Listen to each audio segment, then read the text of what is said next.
Assalamualaikum warahmatullahi wabarakatuh. Alhamdulillahirrahmanirrahim. Hari ini kita bertemu kembali dalam pembelajaran Bahasa Indonesia. Dan untuk pertemuan kali ini, Misayu akan membahas materi tentang teks prosedur. Langsung saja. Nah, ini adalah satu gambar yang mungkin sering kalian jumpai dalam kehidupan sehari-hari, yaitu kemasan mie instan ya. Nah, kalau kalian lihat di balik kemasannya itu ada cara penyajian mie instan dari awal sampai akhir. Nah, cara penyajian tersebut merupakan contoh dari teks prosedur. Atau misalnya ketika kalian membeli makanan lain, nah yang perlu dimasak biasanya di balik kemasannya ada cara penyajian. Nah, cara-cara penyajian tersebut termasuk ke dalam contoh teks prosedur. Lalu apa ya yang dimaksud dengan teks prosedur? Teks prosedur adalah teks yang berisi langkah-langkah membuat atau melakukan sesuatu secara berurutan dengan tujuan menghasilkan sesuatu yang diinginkan. Nah, jadi inti dari teks prosedur adalah berisi langkah-langkah membuat sesuatu atau melakukan sesuatu. Contoh dari teks prosedur, ini ada dua ya yang bisa Ayu contohkan. Yang pertama ada cara membuat nasi goreng. Nah, pasti ketika kita membuat nasi goreng, ada langkah-langkah yang harus kita perhatikan. Misalnya langkah pertamanya apa, langkah yang kedua apa, supaya kita bisa memasak nasi goreng yang lezat. Seperti itu ya. Yang kedua adalah cara memainkan angklung. Sama, angklung itu adalah alat musik yang tidak bisa sembarangan dimainkan. Supaya bisa menghasilkan suara yang bagus, ada teknik bermain angklung. Nah, teknik bermain angklung merupakan juga salah satu contoh dari teks prosedur. Selanjutnya adalah ciri umum teks prosedur. Yang pertama adalah kalimat perintah. Di dalam teks prosedur pasti berisi kalimat perintah. Kalimat perintah adalah kalimat yang mengandung memerintah seseorang. Ya, ciri-cirinya adalah yang pertama, jika diucapkan intonasi bagian awal tinggi dan bagian akhir rendah. Contohnya, Rudi, tolong tutup pintu. Rudi berada di awal kalimat sehingga intonasinya tinggi. Tolong tutup pintu. Pintu berada di akhir kalimat, maka intonasinya rendah. Yang ciri kedua adalah menggunakan tanda seru di akhir kalimat. Jadi ketika kalian menuliskan kalimat perintah, maka jangan lupa memberi tanda seru di akhir kalimat. Yang ketiga, menggunakan pola inversi atau kebalikan. Jadi kalau kalimat biasanya misalnya, kamu kembali, maka di dalam kalimat perintah itu dibalik. Jadi kembali kamu. Nah, itu merupakan kalimat dengan pola inversi. Contoh kalimat perintah, di sini saya memberikan 4 contoh. 4 contoh ini mewakili jenis-jenis kalimat perintah.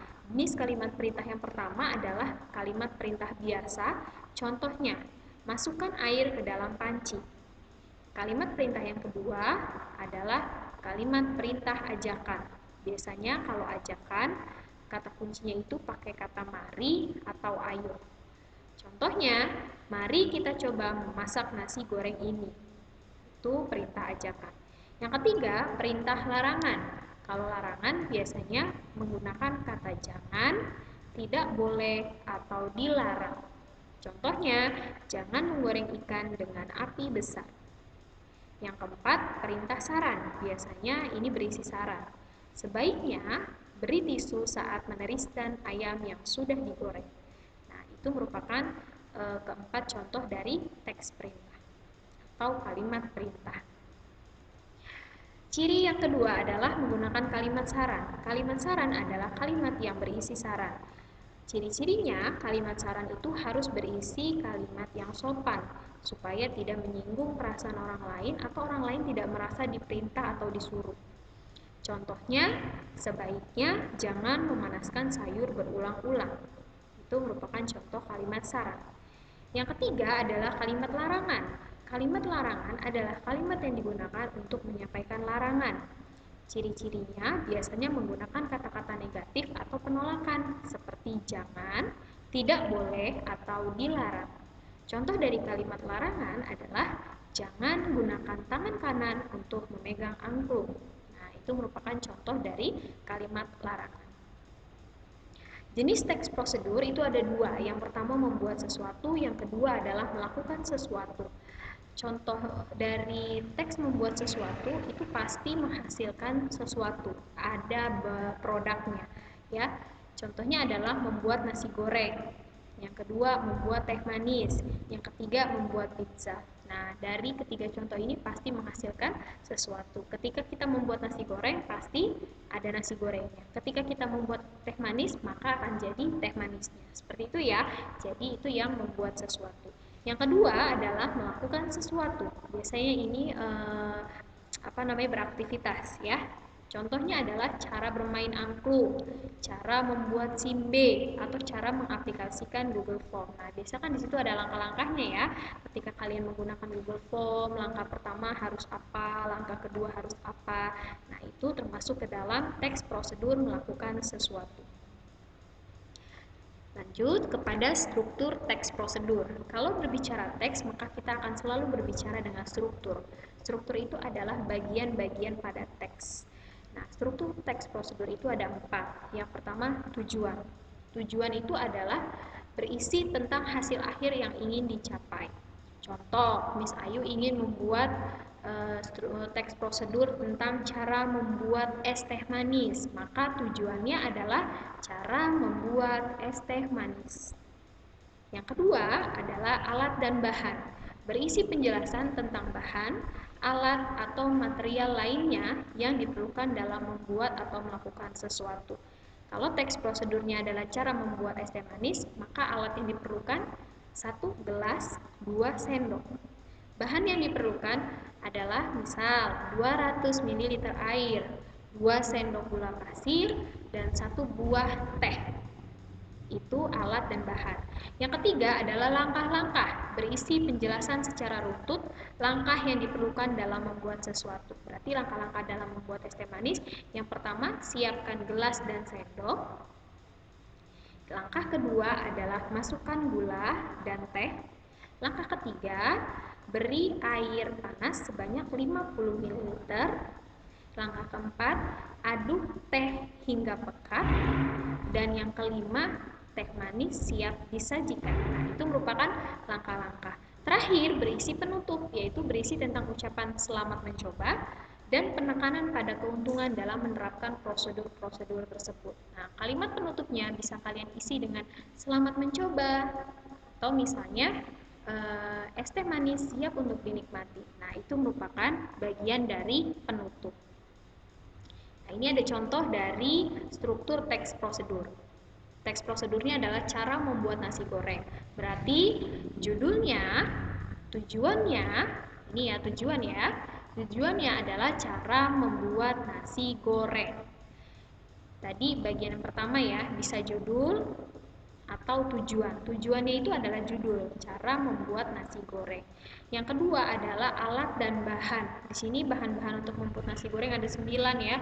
Ada nasi, telur, gula dan garam, penyedap rasa, bawang merah, bawang putih, mentega atau minyak, kecap dan saus, dan cabai bagi yang suka pedas. Ini merupakan bahan-bahan.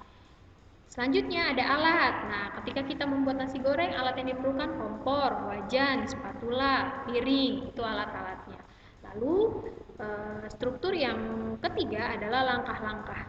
Nah, ini ada langkah-langkahnya ya, bagaimana membuat nasi goreng yang enak dan lezat. Kalian bisa baca langkah-langkahnya, ada 10 langkah yang harus kalian pahami ketika kalian membuat nasi goreng. Terakhir adalah bagian penutup. Ini biasanya bisa diisi dengan selamat mencoba atau nasi goreng lezat siap dinikmati. Nah, itu merupakan bagian dari penutup. Kalau ini contohnya adalah nasi goreng biasa yang mudah, sederhana, dan enak siap disajikan. Nah, itu merupakan contoh dari penutup. Oke, ini ada satu contoh video teks prosedur. Silahkan kalian tonton, simak baik-baik.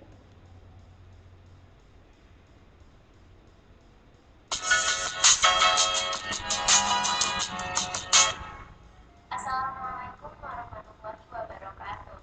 Izin memperkenalkan diri, nama saya Mas Julia dari kelas 11 IPA 7. Di sini saya akan membuat tutorial cara membuat es nutrisari. Ini dia bahan-bahan yang kalian butuhkan.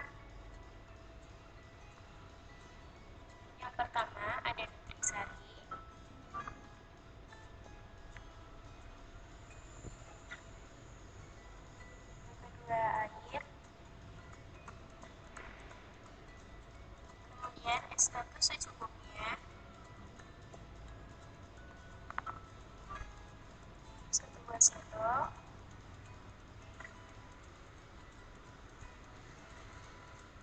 gelas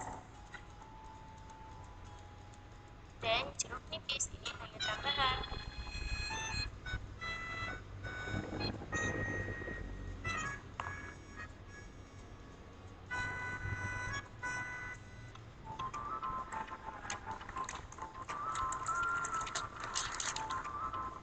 Pertama-tama kita buka dulu besarnya, kemudian kita tuangkan ke dalam gelas.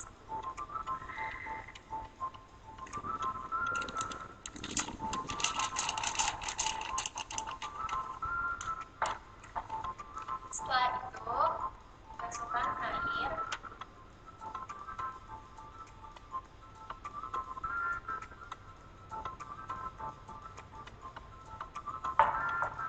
aduk rata menggunakan sendok.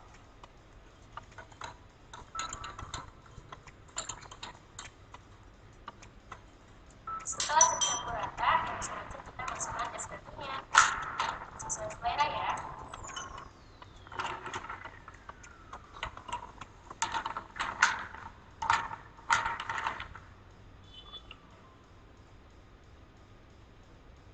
Ini sudah, ya. Akan saya beri nipis.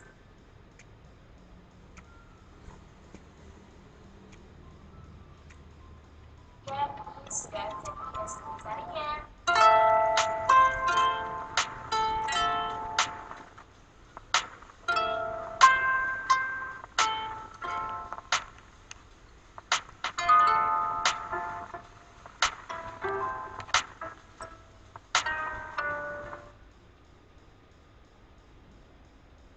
Nah, itu tadi contoh dari video teks prosedur. Mudah ya?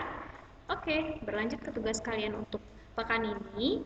Tugasnya adalah membuat video teks prosedur seperti yang sudah Miss Ayu contohkan, yaitu tugasnya adalah membuat video teks prosedur cara membuat es teh manis. Gampang ya, semua pasti bisa. Caranya adalah kalian buat video persis seperti contoh tadi yang Miss Ayu tayangkan. Kalian bisa buat edit videonya melalui KineMaster ya, atau edit-edit video yang lain, pasti kalian lebih tahu. Yang ketiga, perintahnya adalah di dalam video kalian harus bisa menyebutkan judulnya. Judul itu tujuan, cara membuat es teh manis. Nah, itu judul. Yang kedua, kalian sebutkan bahan-bahannya. Kayak tadi ya, kalian sebutkan, baru setelah itu kalian tulis bahan-bahannya apa. Ketiga adalah langkah-langkahnya. Tadi sebutkan, pertama, siapkan gelas, masukkan gula, itu langkah-langkah. Baru terakhir adalah penutup. Es teh manis siap disajikan, itu namanya penutup. Yang keempat, jangan lupa awali dan akhiri video dengan ucapan salam. Jangan lupa ya, beri salam. Dan terakhir, jangan lupa sebelum memulai video, perkenalkan diri. Assalamualaikum warahmatullahi wabarakatuh. Perkenalkan, saya Ayu Mariani. Saya akan membuat video cara membuat es teh manis. Nah, misalnya gitu, saya akan membuat tutorial cara membuat es teh manis. Nah, contohnya seperti itu ya. Mudah bukan? Oke, untuk materi hari ini cukup. Jika ada yang ingin ditanyakan, silakan kalian WA Miss Ayu atau telepon Miss Ayu. Kurang lebihnya Miss minta maaf. Wassalamualaikum warahmatullahi wabarakatuh.